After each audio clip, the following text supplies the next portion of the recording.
Vážení študenti, vážení učitelia, nevedel som, že mám hovoriť tak aspoň pár myšlienok, ktoré mi napadnú. Keď som sledoval tieto práce, ktoré tu boli prezentované, myslím, že môžem povedať, že okrem tých zahraničných som všetkých osobne poznal pamätníkov, ktorí tu boli predstavení. A čo by som chcel zvlášť oceniť, že sú tu zaznamenané príbehy aj takých politických väzňov, ktorí neboli ešte nikdy zaznamenané. A to si myslím, že je práve cenné, lebo väčšina politických väzňov už je zaznamenaná. Teraz je taký boom, že všetci ich chcú natáčať, je ich málo, niekedy aj 3 organizácie a hovoria, že už sme starí, už sme unavení, prečo ste neprišli pred rokmi, keď sme boli zdravší, mladší a podobne.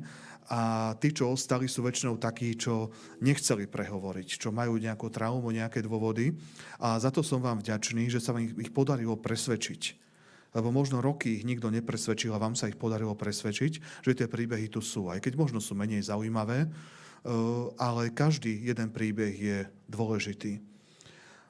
Sú tu niektoré práce, ktoré už boli spracované a podobne, alebo sú tu takí, ktorí už nežijú a robíte to na základe prameňov alebo detí, ktoré nezažili to obdobie. Ale chcel by som dať do pozornosti hlavne tých politických väzňov, ktorí ešte žijú a staršie deti politických väzňov, ktoré to obdobie ešte zažili, už boli na svete, keď im otca zavreli. Lebo to je generácia, ktorá odchádza. Aj týchto starších detí už je málo. A keď ich nezaznamenáte teraz, už o rok to možno nebude možné.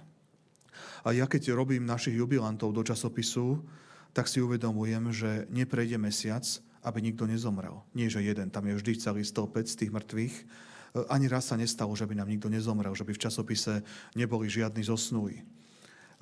Takže preto je to naozaj otázka času, nie že hodina 12, to už je možno po 12, je to generácia, ktorá väčšinou už odišla a v tom robíte neoceniteľnú prácu a dúfam, že bude čo aj v ďalších rokoch ešte spracovávať a zachovať pre budúce generácie, lebo tieto vaše práce už po viacerých rokoch budú vzácnym historickým prameňom. Možno si to neuvedomujete, ste generácia, ktorá ste ešte mohli vidieť živých politických väzňov a tá generácia, čo už prichádza po vás, mladší spolužiaci, už tu možnosť mať nebudú. A jeden z tých prameňov budú práve tie vaše práce alebo tie videá, ktoré sme tu videli, kde ich budú môcť vidieť ešte živých. Tak ďakujem vám za to, čo robíte a ďakujem aj za pozornosť.